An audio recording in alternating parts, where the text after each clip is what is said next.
yes, our quiz 2 would be our next quiz coming up, but that's still far away from today, 2 weeks from today, and that is scheduled for April 1st.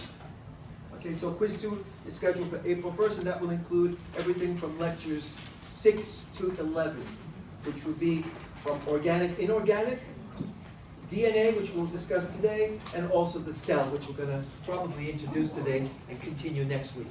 Okay? Okay. Let's take a look at now DNA, and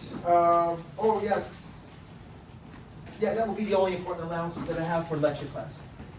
Okay, so let's take a look at DNA, and we discussed last week already.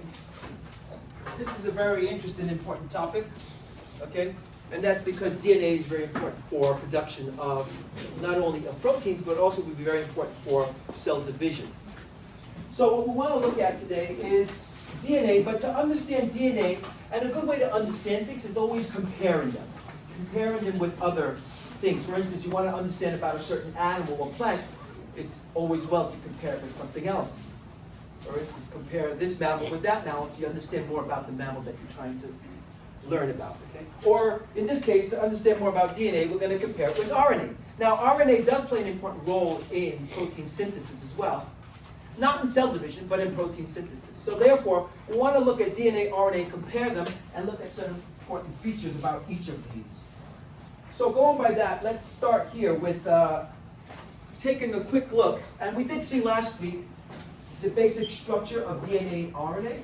Okay, there you can see on the first column, right, on the left side, a section of a molecule of DNA, and on the right column, a section of a molecule of RNA. Right away, you can see some big differences. Okay, so let's go over these differences here, and that will help us understand more about DNA as well. So, one important difference that we will discover is that the reason why DNA is called DNA is because of the 5-carbon sugar that it has. So what 5-carbon sugar does DNA have? Anybody remember from last week? The saccharide. A monosaccharide, right? But what was it called specifically? The reason why it's called DNA. Deoxyribose. Good. So deoxyribose. Now, if you remember from last week, we saw the simple carbon sugars, right? And here we had a figure of deoxyribose in the first column, right? And an example of ribose. So these are 5-carbon sugars. Both are 5-carbon sugars. But the difference that you see between both of them is that DNA will have deoxyribose. RNA will have the 5-carbon sugar called ribose. Okay? So if you look at deoxyribose, what is the difference between both of them is really hardly anything except that this one has hydrogen here while this one has an extra hydroxyl there. That little difference there, that little tiny difference there, makes one deoxyribose while the other is called ribose. Now, you don't have to memorize the structure. You don't have to memorize all the components of each of these two sugars. But it is important just to know that there's two different sugars. What makes what makes each of these two different things, completely different things, right? One is for DNA and one is for RNA. And that makes sense. Ribose for ribonucleic acid, deoxyribose for deoxyribonucleic acid. That's actually the full name of these two nucleic acids. Okay, now we can go back to the pictures from nucleotides. If you remember, nucleotides were the basic building blocks of DNA and RNA.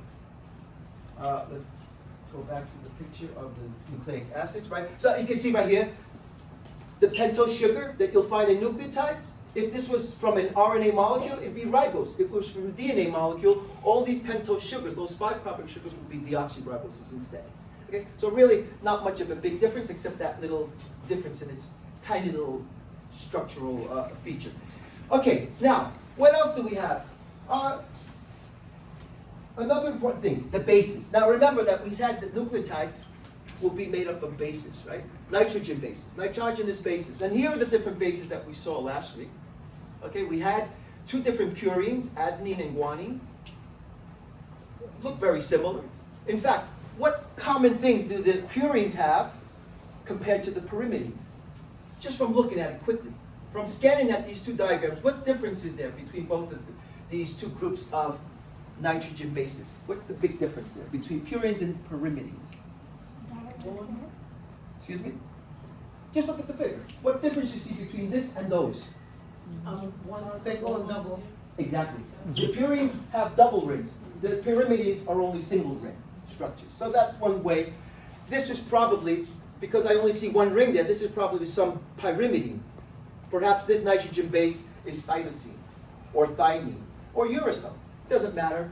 But if it had two rings, like these, then it'd probably be A or G. A for adenine, G for guanine. So right away you can see there that those would be the different bases. Now, what we want to look at is what bases does DNA have and what bases does RNA have. And the bases are very similar that they contain, with one small difference. So let's look at the bases that they have and how they are complementary to each other. So in DNA, we have adenine, right? Adenine, A, and guanine. And by the way, adenine and guanine, right? These are the two purines that you see right there. Okay? As you can see, they have those double ring structure there. Adenine and guanine. Okay? Another important thing is that DNA will also have other bases, including thymine and cytosine. So those would be the four main bases that you'll find in DNA. Adenine and thymine, guanine and cytosine. By the way, you can see there that I put them together. Adenines with thymines, or thymines with adenines always. Guanines with cytosines, or cytosines with guanines, vice versa. Right? Why did I do that? It's because this is how they complement each other in DNA. These are complementary bases. Complementary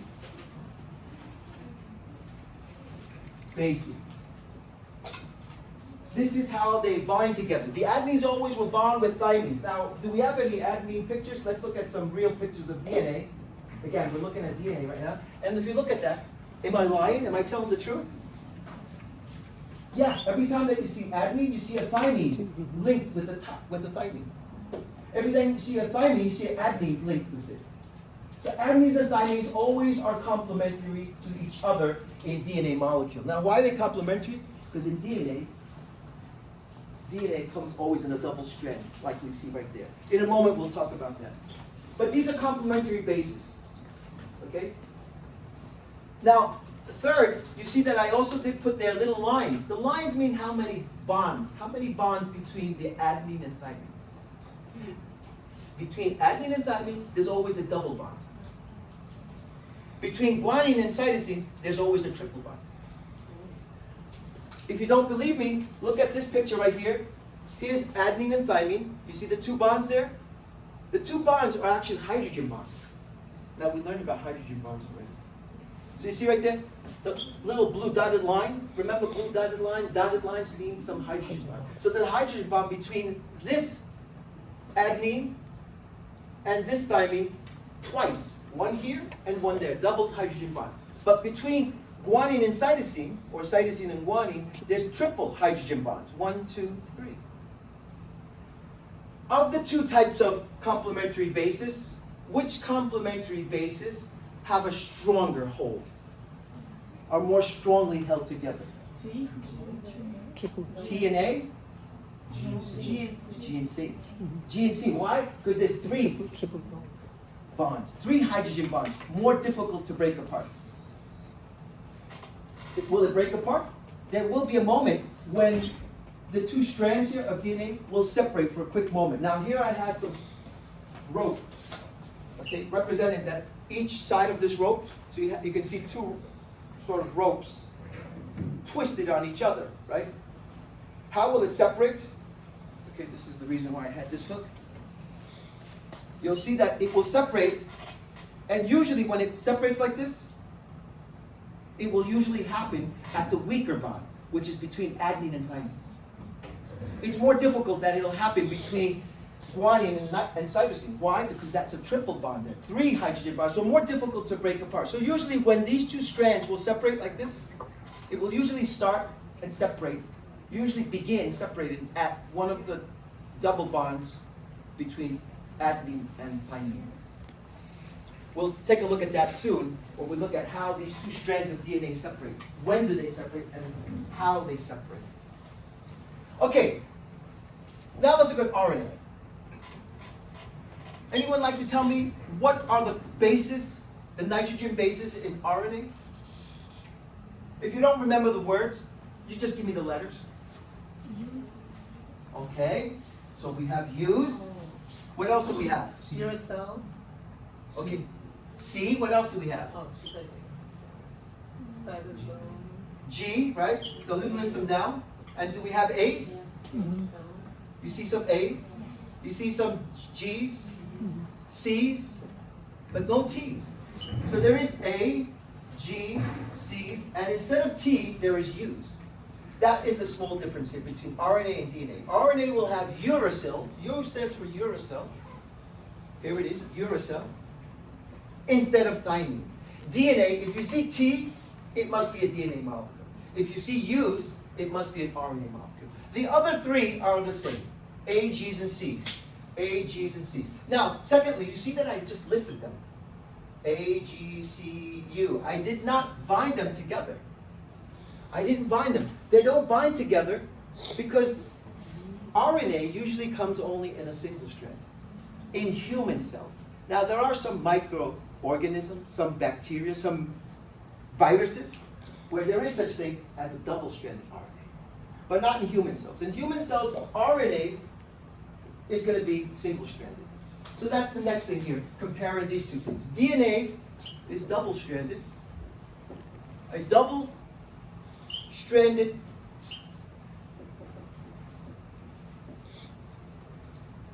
helical structure, or helix. Okay? So,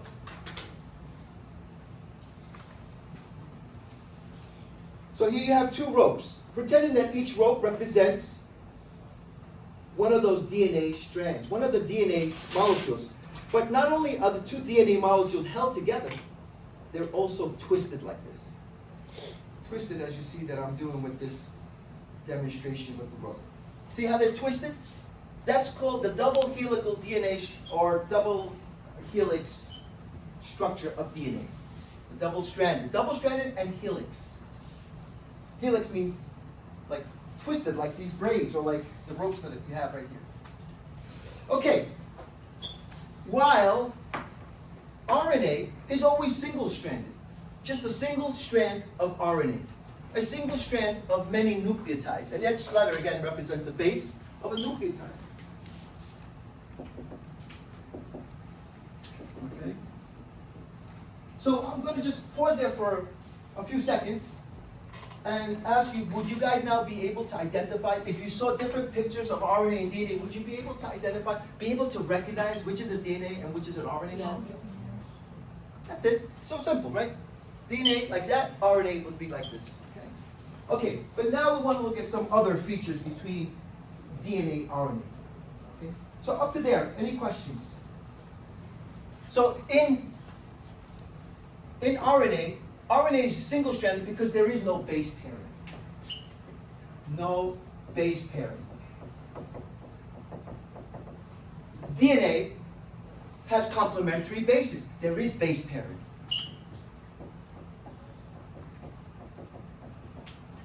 Okay. Does that make sense, guys? Okay, good. So there you can see the base pairing. The two bases, why they're paired up, because you have bases on one strand of DNA and bases on the other strand of DNA. And when they bind together through hydrogen bonds, they will connect together the two strands and then twist on it as well, and form a helix. Okay, now, a couple more things about each of these two molecules, RNA and DNA. DNA is found, first of all, in the nucleus. Nowhere else. So it's only found in the nucleus of the cell. Okay, and we've seen cell pictures and so forth so far, in lab at least. Okay. But that's okay. You know what the nucleus is, and we'll talk more about that perhaps even today. But what about RNA? RNA is also, some of them are found in the nucleus, and some are found even in the cytoplasm. So we do have RNAs in nucleus and cytoplasm. Okay? Now, why did I say some RNAs are in nucleus and some in cytoplasm? There are three major varieties of RNAs. Three major varieties of RNA. we'll look at that when we look at protein synthesis, the 3 different types of RNAs. Okay? But some of the RNAs, for instance, like messenger RNA, is found in the nucleus. And it goes out into the cytoplasm. And the others are found only in cytoplasm. Okay, so we'll take a look at that as we look at how proteins are being assembled and made. Now, location and lastly, function. The function of DNA and RNA. Now, DNA, if you remember, we did mention about the cell in lab, or we talked about it, we said that DNA, right, contains the genetic makeup, the genetic material, the genetic codes, right, which are going to act as blueprints, instructions for protein synthesis. Good. So blueprints for protein synthesis. Blueprints, instructions, codes, codification, whatever. Recipe, even if you like. If you like cooking. If you like watching those cooking shows with chefs. Okay? You could say recipes. Whatever it is, it's the blueprints or the instructions for protein synthesis.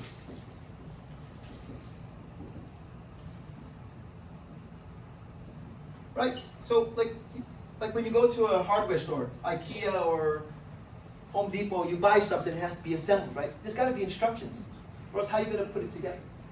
That's the actual information, one main part of building something, right? In this case, in building proteins. But what about RNA? RNA is going to be more of the actual structures that have more of a direct role in assembling the proteins. It follows the instructions, right? And it assembles how to make the protein. What amino acid goes here, what comes next, which next amino acid, and so on to assemble during protein synthesis. So yes, both play roles in protein synthesis, except that one acts more like instructions, while the other is the actual thing that will put it together. Right? The actual thing, because of where we find RNA. We do find RNA in the ribosomes as well. So it will play more of a role, more indirect role, or more of a, we could say, direct role in assembling, putting together the protein. Okay? Like, again, with the example that I gave you, you bought something from IKEA with instructions. But now, you need tools. The tools. You need your hands. They're going to be strong to put the pieces together to make something, whether it's a shelf, bookcase, or whatever, a table, chairs. Okay? So that would be the importance here of these 2 different things. In addition, DNA does also play an important role in cell reproduction or cell division. That we talked about with mitosis, if you remember. Mitosis. Okay, so anyway, so besides proteins, recipe or blueprints for making proteins also plays a role in cell division. RNA does not play any role in cell division. Its main role would be in assembling proteins, right? Assembling the amino acids into proteins. You have now a nice little comparison, a very simple table, which is explained in several pages of chapter 2. So, with a simple little summary like that, you just covered everything you need to know about differences between RNA and DNA. Any questions? Questions? Okay, so what we want to look at now more closely, though, to begin with, is take a look more closely at DNA. DNA. So let's take a closer look at DNA. And again, we did say several things about DNA, right? DNA is important since it acts as the blueprints for protein synthesis. Okay, acts as blueprints for protein synthesis, right? But a few more things about DNA. So let's now expand more about DNA. We'll focus at first on DNA, okay? And you can see there a segment of DNA. A real DNA molecule will be a lot longer than what you have right there. Would be very long, with lots and lots of nucleotides. Not just those few that you see there, but let's see if I actually have a picture of a real DNA molecule. There you can see DNA, how long it can be. And even further, it's rolled up, coiled up, so that it can fit into the chromosomes and into the nucleus of the cell. Okay?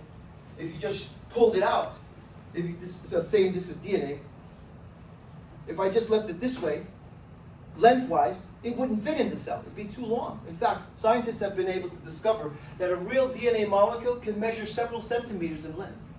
But it's all, besides having the double helical structure, it's also rolled up so that it fits into the nucleus. Okay? Okay, now, so now that we can see DNA more closely, you see there's lots and lots of nucleotides, right? So how is this organized? Well, each segment, DNA consists of segments here, important segments, like this segment, then the next segment, and so on. Each segment in DNA is referred to as a gene. So here, segments of DNA are what we refer to as genes. Genes are just simply segments of DNA. Segments of DNA that are actually, genes again are segments of DNA that are actually important in instructions for producing a certain specific protein.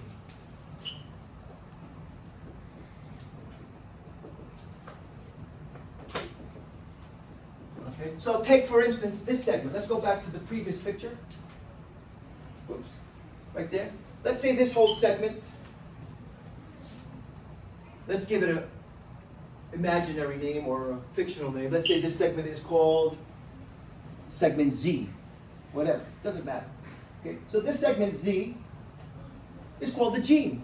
That gene or that segment is important in that it will instruct, it's the recipe for producing some specific protein. Some specific protein. Okay? The next gene or segment would be important for producing some other protein, and so on and so on. So you see all that time that you hear on TV, on documentaries, and on scientists say DNA, you get all frustrated that you say that this is all very difficult and complex. Not really, as you can see, it's just building blocks, and that each of those groups of building blocks are made there for making something important. In this case, for making proteins. Okay, now what we want to look at also is now proteins, how they're made. And we already saw last week that proteins are made by putting amino acids together. Proteins are, right, large molecules, huge molecules, made up of many amino acids linked together. Now we did see that already. Let's see, we go back to that picture of amino acids and proteins. And there we can see examples of amino acids. Okay, same thing here, but much smaller. And here you can see each of those little beads or beans that look like beans. Okay, they represent an amino acid. So the amino acids, as they come together through peptide bonds, start to form a peptide. And when it's really long and huge, it becomes now a protein. Okay, that you can review on your own, since we already discussed it. But how do we determine the protein that's made? The protein that's made is determined by the sequence of amino acids put together. Now, you don't have to memorize which of the proteins, what amino acids will this protein have, what amino acids will this other protein have. That's not important. But proteins will consist of sequence of amino acids.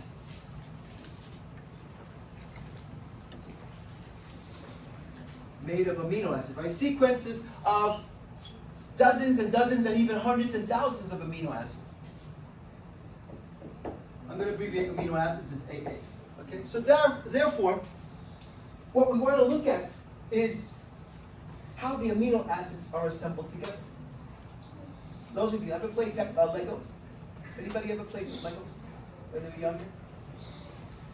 Okay, my son does. He loves to put Legos together. But you can't just put any Lego together with this one. It has a specific way it has to go to make the certain thing that you're going to produce. Maybe a specific spaceship for a specific Lego set. Or Star Trek spaceship. But you can't just put any Lego piece in there. It has a certain sequence that it must follow. It must be this piece of Lego with the next one, with the one that looks like a triangle, then the next one looks like a square, then the one that's red and blue, to produce that specific sequence of pieces. In this case, specific sequence of amino acids to make a specific protein. So, how is that determined? The sequence of amino acids is determined by what we will have there on the DNA and RNA molecule, the instructions. Now, I've seen that maybe some of you are still not quite sure yet, lost. That's okay, we're just starting discussion of protein synthesis. But first, we want to understand these important terms and words so that we can build up our way to making proteins. Okay, so really, this will be some of the things that we'll discuss and introduce in a moment. Now, one other thing here before we move on to DNA, RNA, is a molecule that looks similar to this. A molecule looks very similar to this. This is a nucleotide. We saw that already. Nucleotides are building blocks for making DNA, RNA. Going back to DNA and RNA, this is a nucleotide. Which nucleotide? I don't know, but it's determined by the nitrogen base that we have here. If this was A, or it could be G, or it could be one of the others, right? But the nucleotide, right? And here's a couple of nucleotides. You can see one nucleotide linked with the next nucleotide, linked with the next nucleotide, forming sort of like a chain of nucleotides. The building blocks of nucleic acids are the nucleotides. Do you have the 3 parts in each of these nucleotides? Do you see the 3 parts for each of the nucleotides? Right, you do. Here's your 5-carbon sugar, here's your phosphate group, and this is your nitrogen base. The next one also has those 3 components. The sugar, the phosphate, and the nitrogen base. And the next one, and the next one. So therefore, when you look at DNA, RNA, what they usually focus on are these, the nitrogen bases. Those are the letters that you see here on the 2 different molecules, either DNA and RNA. So we're assuming each of these are the bases in every nucleotide that follows next on the chain or strand of either one of these 2 nucleic acids. So you have there one. You have thousands and thousands of nucleotides, each with its own base. Now, from there, let's take a look at, once again, take a look at the nucleotide structure. This is the basic structure of nucleotide. But there is a molecule that has the important purpose of acting as energy. One important molecule is one of the most important sources of energy in most cells of the body. Anybody remember? What is the most important form of energy in most cells? Glucose. Glucose can serve for extracting energy. But what is the name of that energy source? ATP. ATP, good. So let's look at ATP. It looks very similar to nucleotide. Here's ATP. Wow, it looks almost like a nucleotide with a couple little differences. So here, ATP, the word ATP stands for adenosine triphosphate. ATP, adenosine triphosphate. So here's 2 important things about adenosine triphosphate. First of all, adenosine triphosphate, ATP, well, we already said it's the most important form of energy in most cells. But one thing that you see here in ATP is that it always will have the nitrogen base called adenine. Adenine. Now you see why it's called adenosine, right? It's called adenosine because it has always an adenine nitrogen base. This is the adenine nitrogen base. So always has adenine nitrogen base.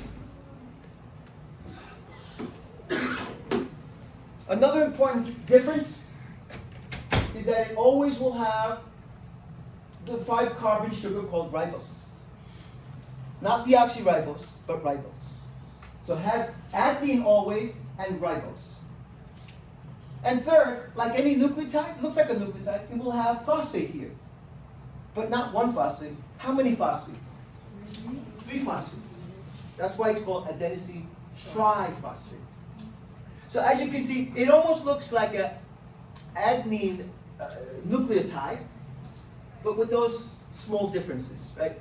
always will have ribose, always will have adenine, and it will have their 3 phosphate groups instead of just 1. So as you can see, the structure there is very similar to here we go. Here's an adenine nucleotide, where it has A for adenine, the phosphate group, and then the ribose sugar, or deoxyribose. In this case, deoxyribose, because this is DNA. So now, that's the reason why we discuss ATP now during this part of the course, because of its similarity in structure to a nucleotide. The main thing to take away, though, with you is that its purpose is to act as a form of energy. Form of energy for most cells. Now, there are other forms of energy. There's, for instance, GTP and CAMP and so forth. Those are minor forms of energy, not as abundant. The most important form of energy, though, for most cells is the ATP source, the ATP type. All right, so that would be the reason why we mention it now briefly, and we'll leave it at that as far as ATP is concerned. We'll learn more about that throughout the course. But now, let's introduce protein synthesis. Okay, and since this is one of the main purposes of nucleic acids, right? One main purpose of nucleic acids is for making proteins. So we want to look at protein synthesis now. And this is perhaps the part where a lot of students get frustrated, get nervous, get intimidated with protein synthesis. So we're not going to go into depth into protein synthesis. That would be more of a biochemistry course, but we do have to understand, we have to go through many things that the syllabus asks us to go through for protein synthesis. So I'm going to try to start first at something very simple and broad, and then try to detail more as we go deeper into the concept of protein synthesis. So one thing here, for making proteins, you have to have nucleic acids. And we start off with DNA. DNA. Now, what purpose does DNA have? The DNA will be used as blueprints, we said, right? Will be used as blueprints, like information, like a recipe, instructions. At first, the instructions may just be verbal. The instructions may be just in your mind, the information in your mind, right? A chef who has experience of cooking or dozens of years doesn't need pieces of paper. They have it in their mind, right? They have all the information, how to make a certain souffle, how to make a certain dish, whatever it is, okay? Have it in their mind. The chefs that are very experienced, like Gordon Ramsay, I've never seen him with pieces of paper. He has his recipes in his mind, that information in his mind, right? So what he does is, taking that recipe in his mind is like DNA that we have in the cells. DNA that's in the chromosomes, right? The DNA that's the genetic material. That information, right, will be transcribed through something that we call transcription. Transcription. Okay, let me just make that a little bit longer so that I have some room here. Transcription. Now, what is transcription? It's what you're doing right now. I'm sharing the information with you. It's coming from my mind, from my mouth. But it can't just stay in the air floating around. You have to transcribe it down. You're transcribing it into notes. Transcribing it, in this case, the DNA is going to be transcribing the information into a form that's called mRNA. mRNA stands for messenger RNA. Messenger RNA. Now, where does transcription occur? Where do you think it occurs? Since it's DNA transcribing into mRNA, where do you think this is all happening? Where is transcription taking place? The nucleus. The nucleus, very good. Within the nucleus. Okay? So now, let's see if I can see something like that. It helps explain that. And there we have the nucleus of a cell. Let me just go back one picture, see if we have it there. No, we don't have it there. But anyway, here we have a nucleus of a cell. And inside the cell, you can see lots of DNA, okay, which is transcribing the information into a form that can become readable. We call that messenger RNA. The form that becomes readable, the information I'm sharing with you, DNA transcribes into mRNA.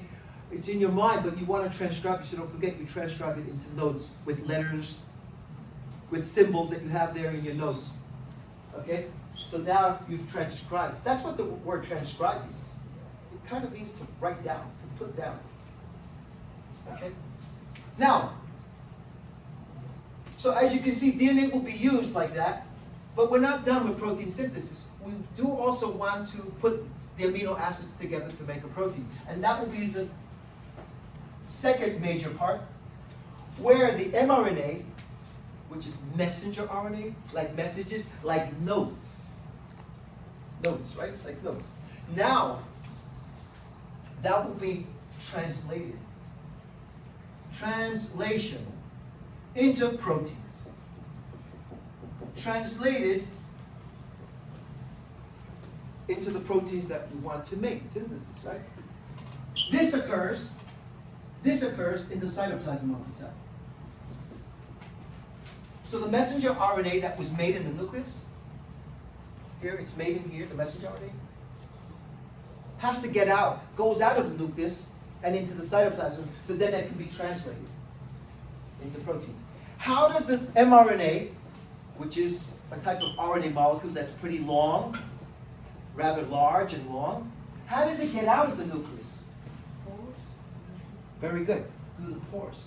The pores that you have here on the nucleus, right? The nucleus has pores, so it goes out through those pores and into the cytoplasm. Without the pores, the mRNA would get stuck in the nucleus. So now, let's see if we have a picture for that. Here's some pores.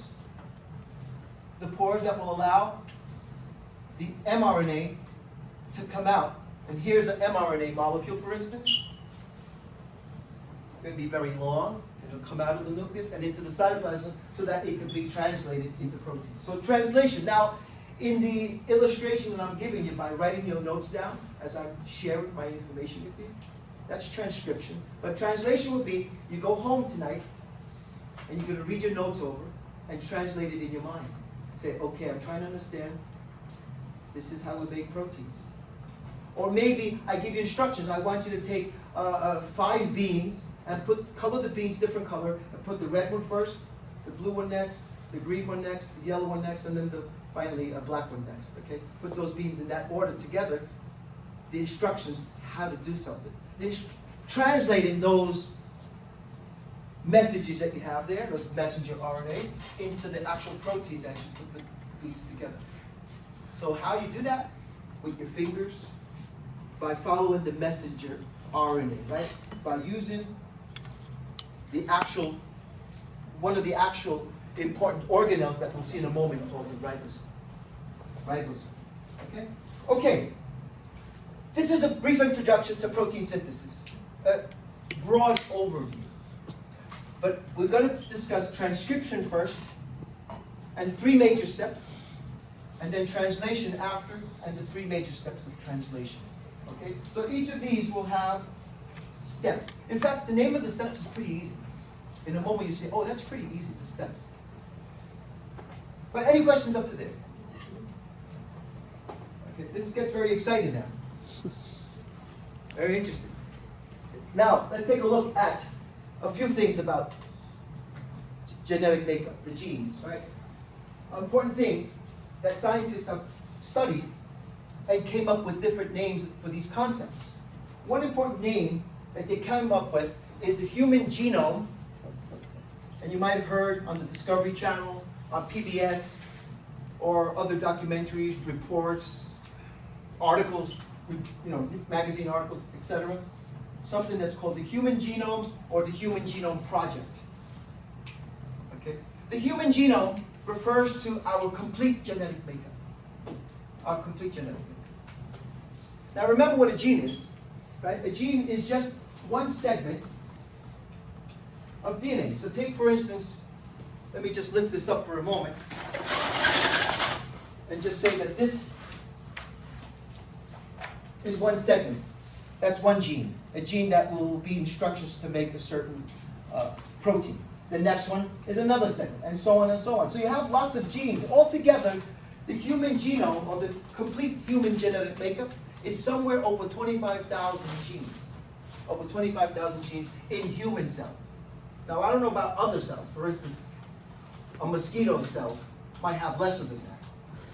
Or a complex creature might have more than that. Now, humans are the most complex, so probably we have a large human genome, or genome genetic makeup. But in humans, it's about 25,000 or more genes. Okay? Genes for making this, for determining this trait, for determining this condition, for determining the proteins that we make, etc. Of the 25,000 genes that each of us has, you have, I have, etc. We each have 25. Of them, 99% we share in common as humans.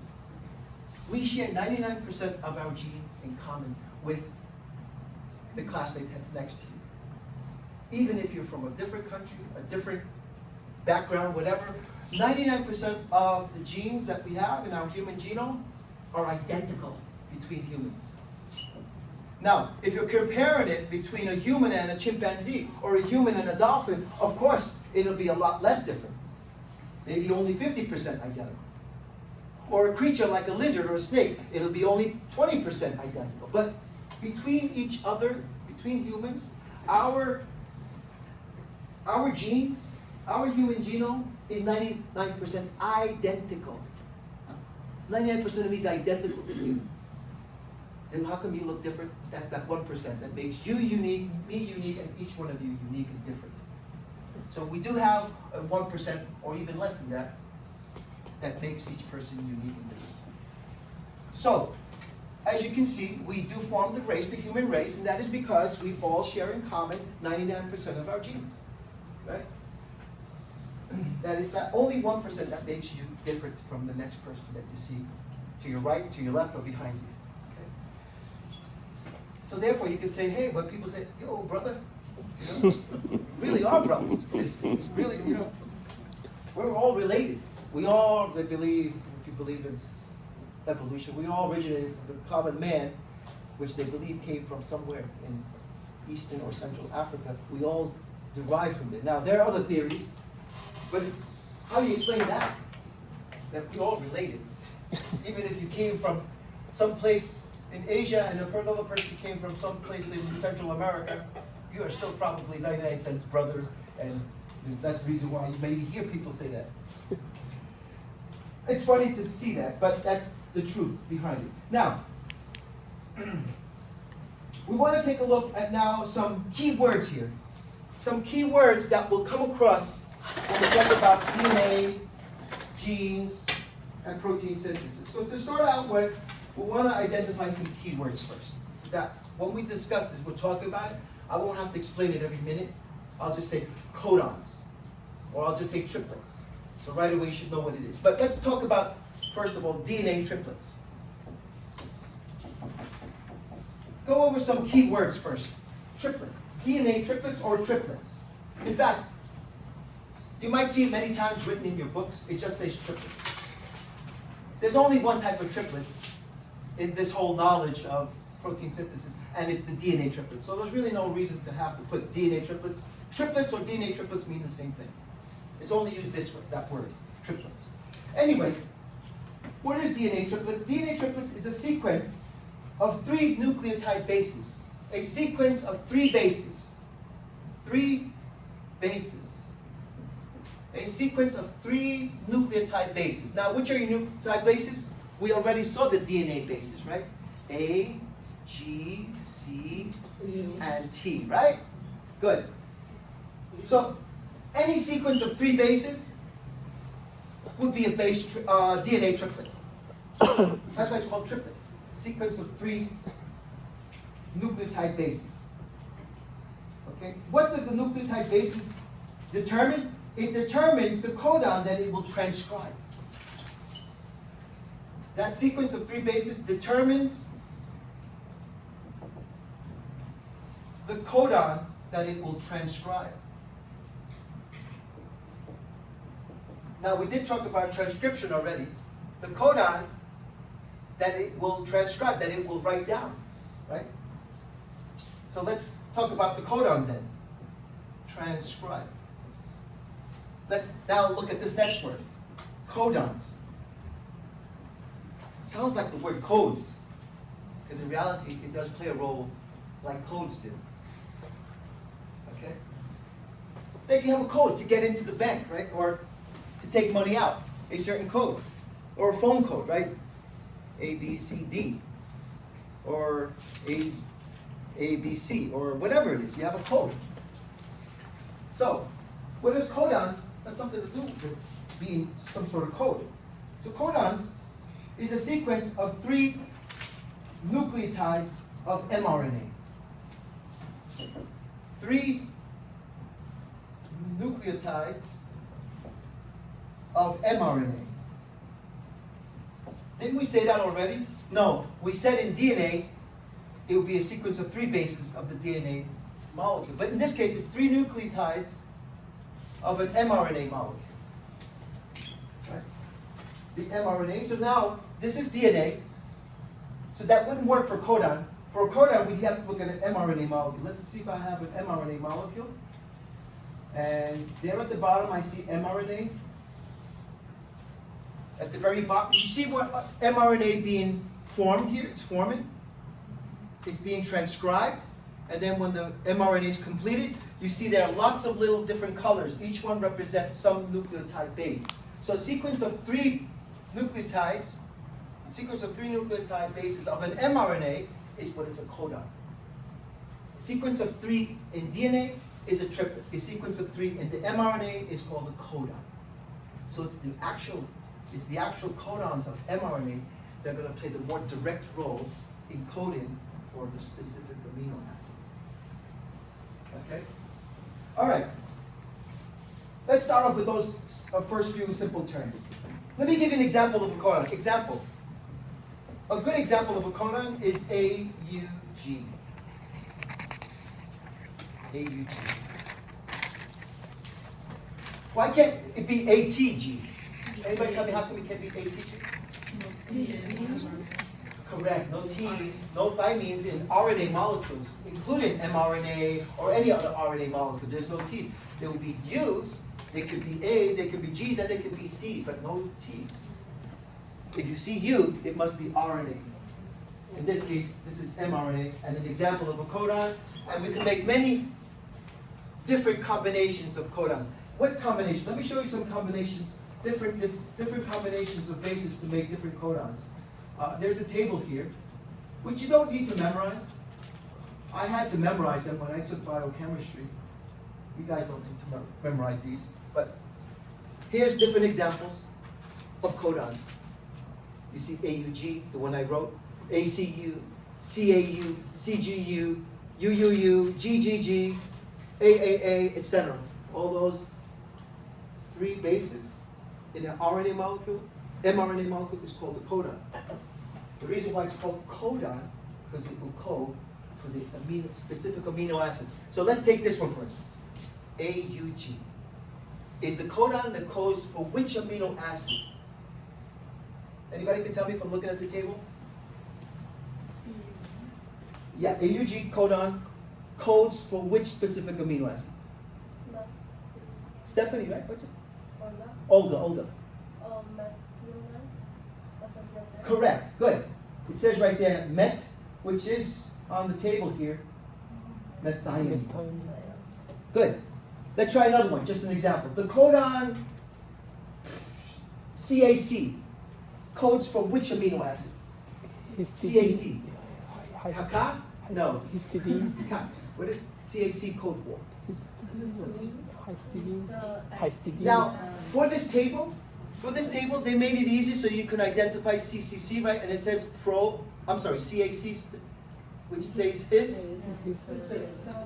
His is the abbreviation for histidine, right? Where is histidine? Yeah. Here is histidine. The amino acid called histidine. Now, in total, the human body will use these 20 different amino acids to make proteins. 20 different amino acids. Do you have to memorize all the 20 amino acids? No. we might just mention 2 of them, maybe at most. Mention 2 of them at most that you do have to know. But the majority of them you don't really have to worry about learning their names or their abbreviations or what is the codon. Now I had to memorize this. That was very difficult to memorize. And then know all 20 amino acids as well. That wasn't an easy task, but biochemistry is usually a course that takes a full semester or sometimes even a full year. This is one part that you actually takes up several weeks to go over. All right, anyway, you have that table there. I'm not going to have a question, what is CCC or what is CAC or learn all the 20 amino acids, not necessary. Although we will mention one, the one that Olga mentioned, methionine. We'll talk about methionine. And we may mention another one perhaps, like for instance, glycine. Glycine, I like glycine because it's the smallest and simplest one. I like to use that one as an example of an amino acid from what we learned already. Let's look at the amino acids again. And if you remember with amino acids, you can see that glycine is the simplest and smallest amino acid. See, with its main components that every amino acid has, and really doesn't have much more than that. It really doesn't have much more than that. Where other amino acids are more complex, will have rings and chains and lots of other important elements like sulfur or phosphate and whatever else it may have. But glycine is a nice one, small, simple, and cute. That I like to use often glycine as an example of amino acid. Anyway, all the rest, no need to memorize or learn the codons. So if there's questions about codons, I would have to give you a table like this so that you can figure it out using the table. Okay? So we can figure this out now using the table. AUG is the codon for AUG for methionine. It also does say start there. It's something important that we'll talk about when we look at translation. Okay? Up to there, questions? Questions? Okay, still too early for a break, guys, so let's move on a little bit more. Yep. When you say 3 bases, so is it like the number of the like AUG? Is that on the bases 1 to 3? Yeah. So these are nitrogen bases. Mm-hmm. Adenine, uracil, guanine. So when you say 3, 3 So means these those are- 3 letters. So We'll three have 3 letters. letters. See, 3 letters. All these that, are that becomes the base. all these are bases, 3 bases. They're called codons because it's an RNA molecule, mRNA. If this was 3 bases of a DNA molecule, it would be called a triplet. So it's also applied with the DNA triplets as well, right? It also, Triplet is very similar, Mhm. except that it'd be DNA. Here's an example of triplets. I just saw an example of triplets.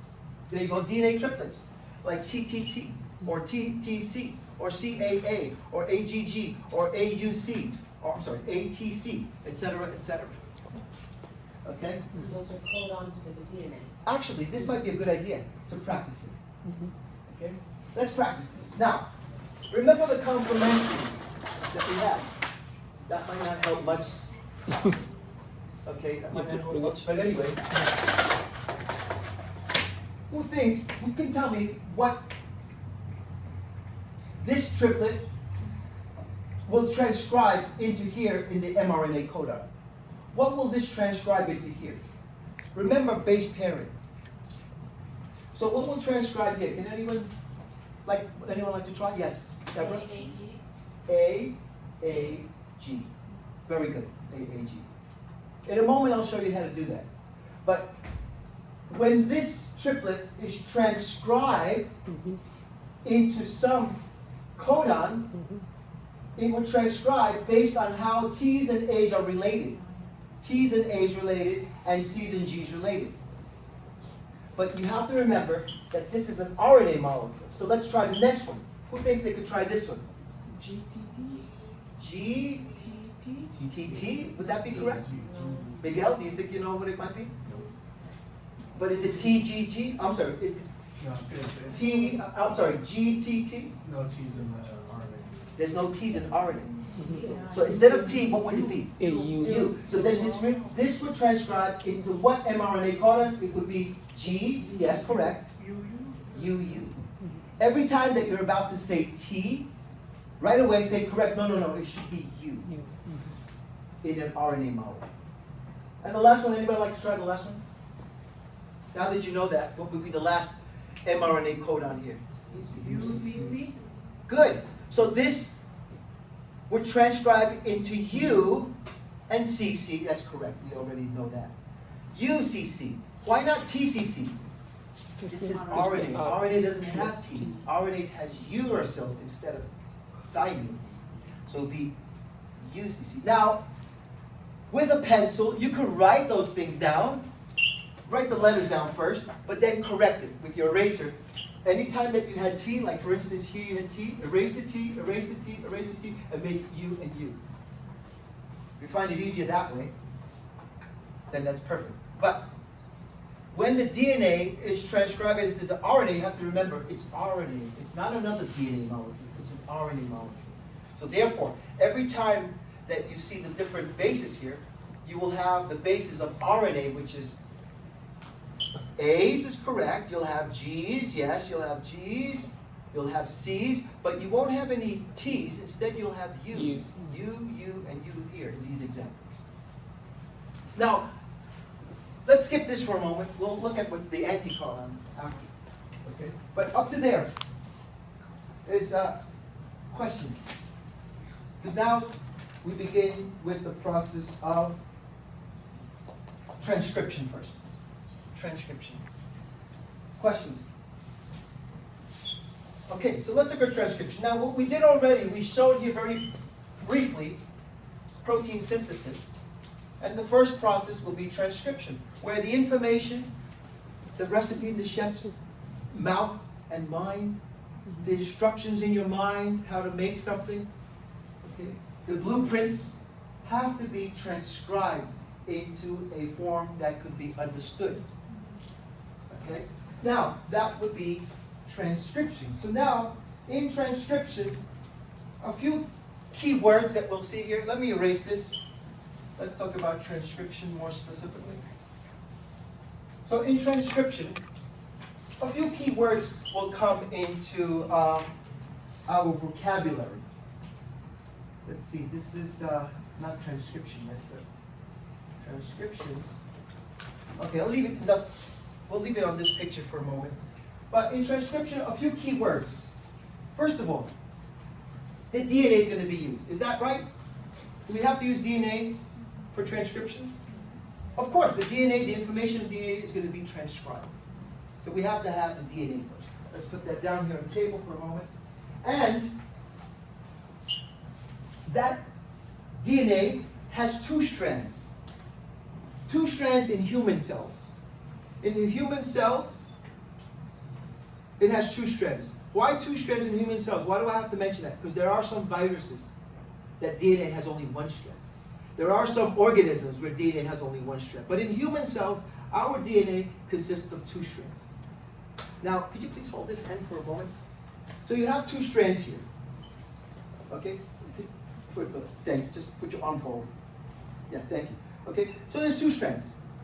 One of the strands, it doesn't matter which one, the top or bottom, but one of the strands, take for instance the bottom strand here, the bottom strand, one of the strands will be called the template strand.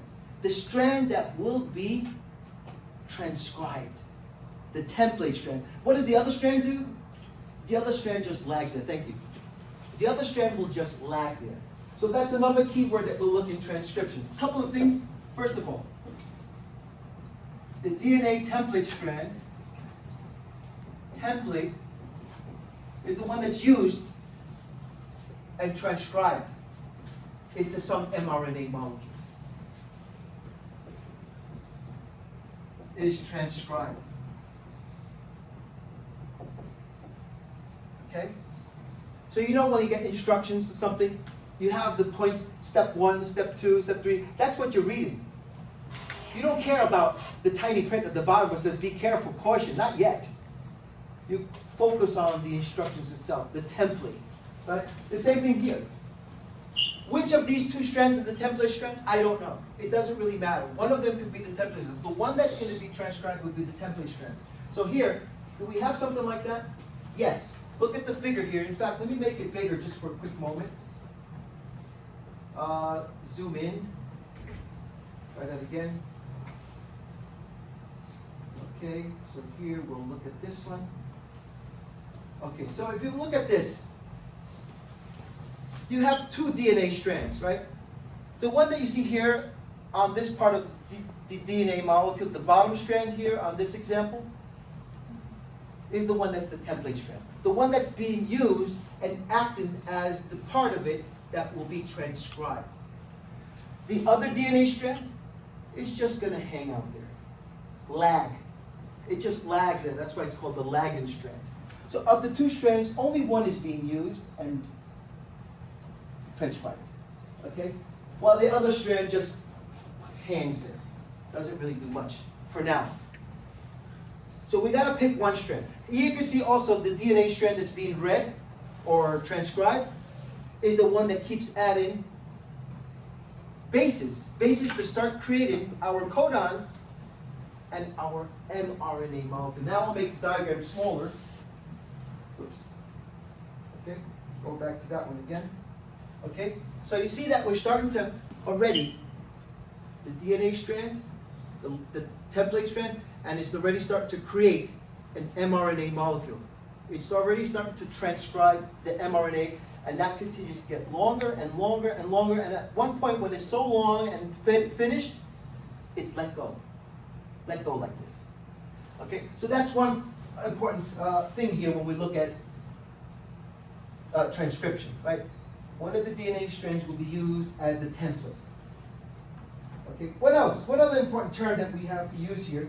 Well, the other important term that we'll see here when we discuss transcription is that an important part here, right, called an enzyme called the RNA polymerase will be used. RNA polymerase. RNA polymerase. So where is the RNA polymerase? The RNA polymerase is represented with this green sphere-shaped structure that you see there. It looks like a green hamburger or yellow, orange hamburger. Anyway, that represents our RNA polymerase. What is polymerase? Many. A what? Many. Well, poly means big, but it's a big one. What is polymerase?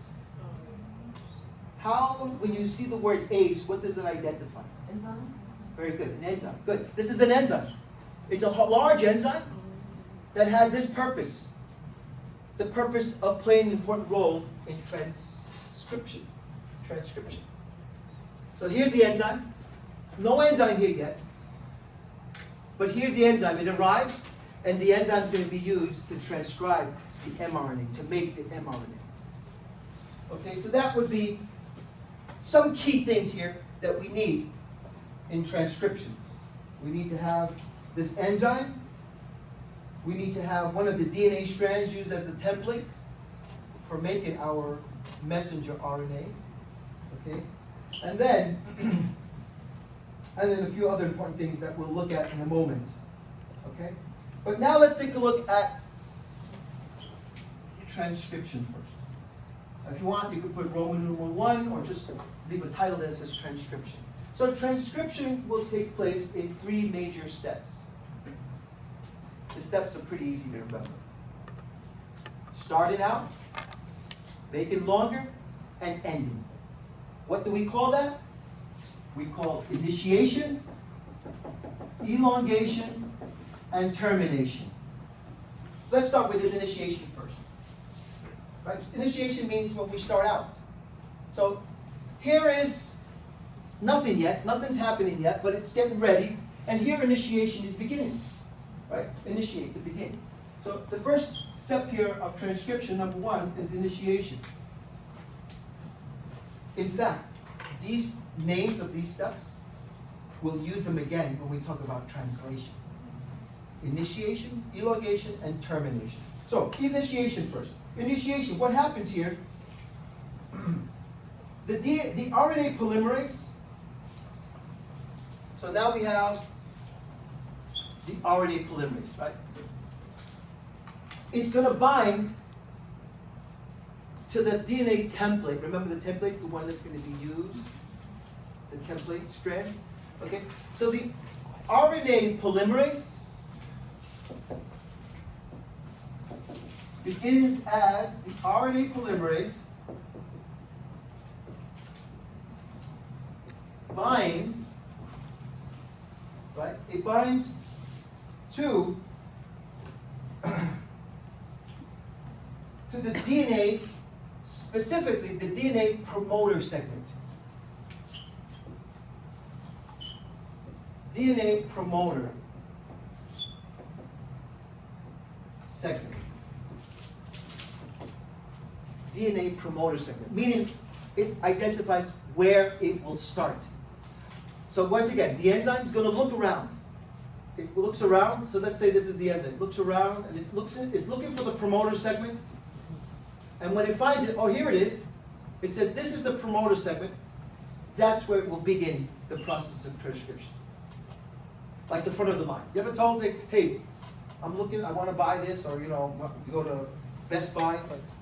Where do I pay? You pay over there, the cashiers. But where's the line? Where do I start? The line is where you see that little sign there. So you're looking for the sign, and he says, start line here. You stop right there. That's where you begin your process, right? Same thing here. The polymerase is looking for that promoter segment. Once it finds it, it binds to that promoter segment. And here in this case, the promoter segment seemed to be right about here. Seemed to be right there. Okay? So the promoter segment is identified. And then, at that moment, there is another enzyme that comes into play.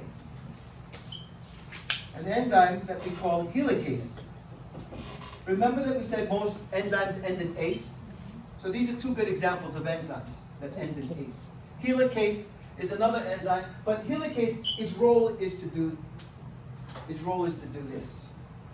I think we could open the door, it's not that noisy.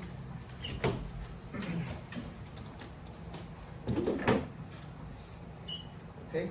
But helicase is the second enzyme, or another important enzyme, that when it comes, it looks around, it comes where the promoter segment is at, right? Because now it's been identified. And that enzyme is not shown here, but the enzyme will come to the promoter segment and unwind the two DNA strands. Unwind it like this. See how I'm separating this? Unwind it so that transcription can be done. Right? Let me borrow your book, please. Okay? You're transcribing. Okay? So first you want to identify where's the place you're going to transcribe.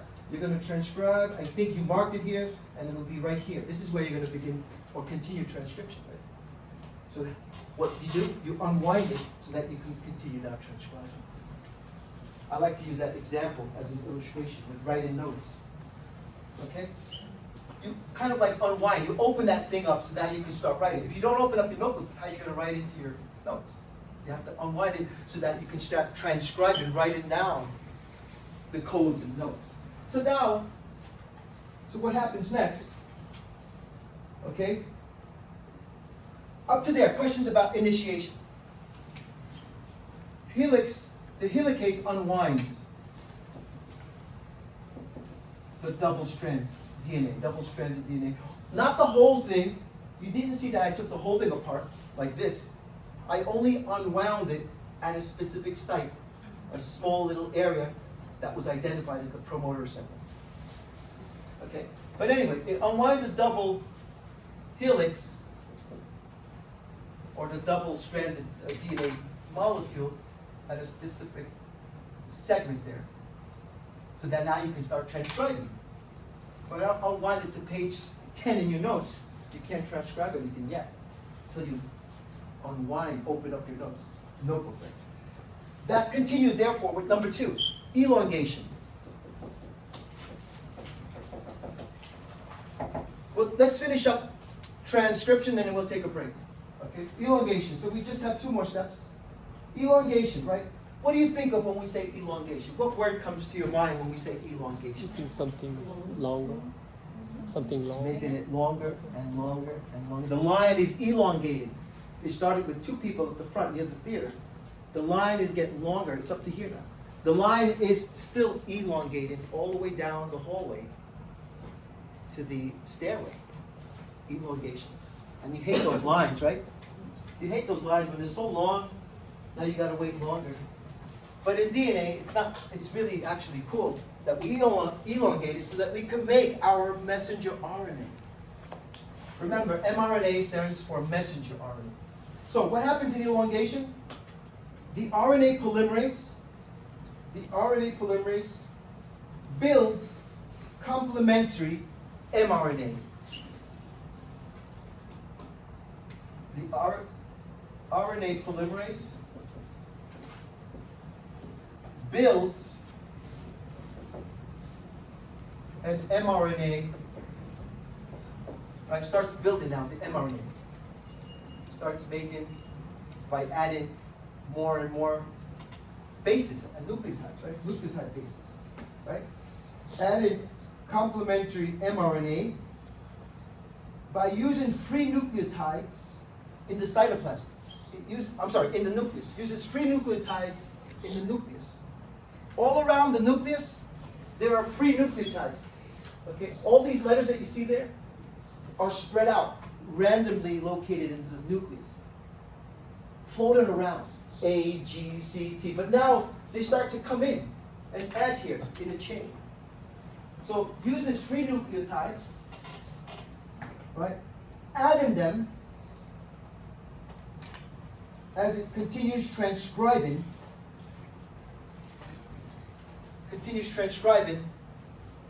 and building this mRNA. Elongation.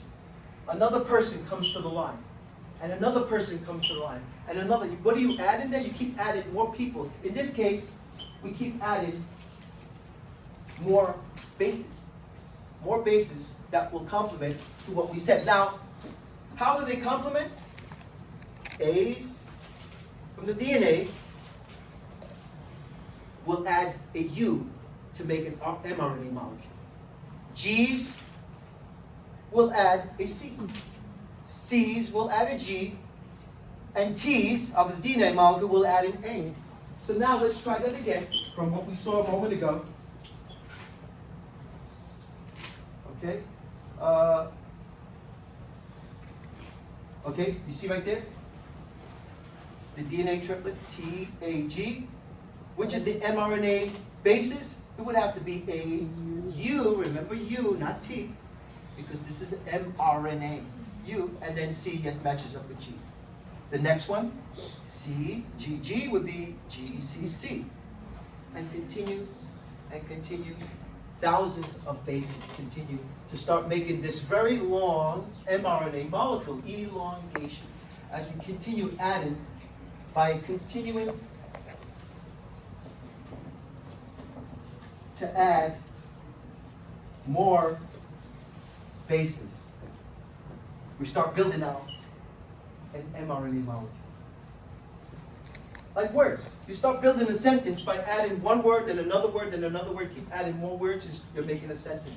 Or letters. You start adding letters to make a very long word. Okay? Give me a very long word. What did Mary Poppins say?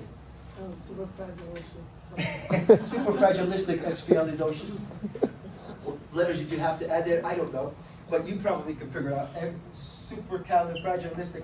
You're going to have to start out with S, then add U, then add P, and so forth. You're adding more and more to make this very long word. Okay?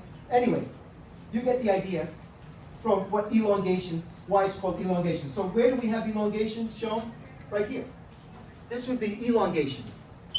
Starts there, initiation, then continues here with starting to transcribe and make our mRNA longer and longer as we continue. For how long? For several minutes or even longer than that. Okay? And then, finally, termination. Number 3. Termination. Now these models I'm not going to use for that. These models I'm going to use for translation next. Okay, but termination. What does termination mean in your own words very quickly? To go. To end the process. End the process. Stop a process, right? End, stop. So we're going to terminate now. Terminate. So what happens, the RNA molecule identifies, right? The RNA molecule, or I'm sorry, the RNA polymerase, the RNA enzyme called RNA polymerase, Once again, the same enzyme. The enzyme is the thing that's important here. To transcribe, to locate things and then know where to begin and where to stop. And it will be used also to where to stop. When the RNA polymerase reaches a nucleotide sequence recognized as the end of the gene, it releases the pre-mRNA. When it reaches, again, when it reaches the end, it reaches a sequence that it identifies as being the end. It releases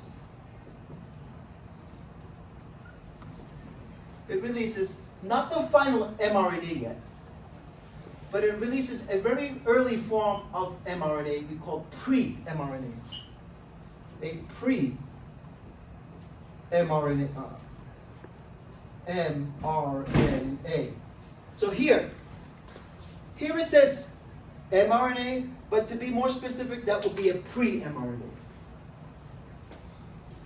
Just like what you just did now. You wrote in your notes what I just told you, right? Termination, the RNA polymerase, when it reaches the end, it releases, it identifies, it recognizes that this is the end where it will stop, and it releases the pre-mRNA. You have your pre-notes there. Can I borrow this 1 second? So he has his pre-notes. He goes home, he looks at his notes. These are his early notes, but he's going to modify it a little. You're going to edit it. Maybe you said one word 2 times. Maybe you don't need this word, so you're going to erase it. Maybe you don't need this word, scratch it off. Or you're going to add here another word. You're going to edit it. And that's the last part here. It's kind of like an editing process. With this pre-mRNA, so we're done here with forming our very early mRNA molecule, that it would look like this. Oops. Here it is. The pre-mRNA molecule. A very early rough draft. When you make essays, you make a rough draft, right? And then you modify it over the next hour or so to hand in your perfect final paper. Okay? So what is that? That is now with the pre-mRNAs modified. This is modified. In parentheses, just for yourself. In parentheses, you want to put like edited. Just like editing, when you edit a paper before you hand it in, you're not going to hand it in that way. You're going to edit it, fix it up nicely, modify it, right? So it's modified by what you see right there. Removes these pieces that are not needed. Removes the introns by removing introns and splicing the exons. Splicing means to put together. Splicing exons. You remove this little piece you don't need that piece, it's removed. And what's left is put together to make our final mRNA. Final mRNA. mRNA. Now we're ready for translation. It's the same thing you're doing when you're writing a paper. You go home, you finish a paper, you go over it, you remove words that you don't need. You remove letters or words that you repeated twice. Maybe you said the word and twice. Okay? The catcher and the rye. You said the catcher and the rye twice. So you remove one of the ands or races. You splice what you need together, the catcher and the rye. That's a book, by the way. Okay? To finally make your definite final messenger RNA that sets us up for the next step that we'll discuss when you come back from the break. Okay? Which will be using that mRNA for translation. We'll talk about translation when we come back. Take 10 minutes, guys. 2:30, and we'll continue with translation. I'm going to set up the board here to use these models to help understand translation, because that, for many of you, might be the more difficult part to understand the translation process. Anyone who came in later, please see me so I can give you back your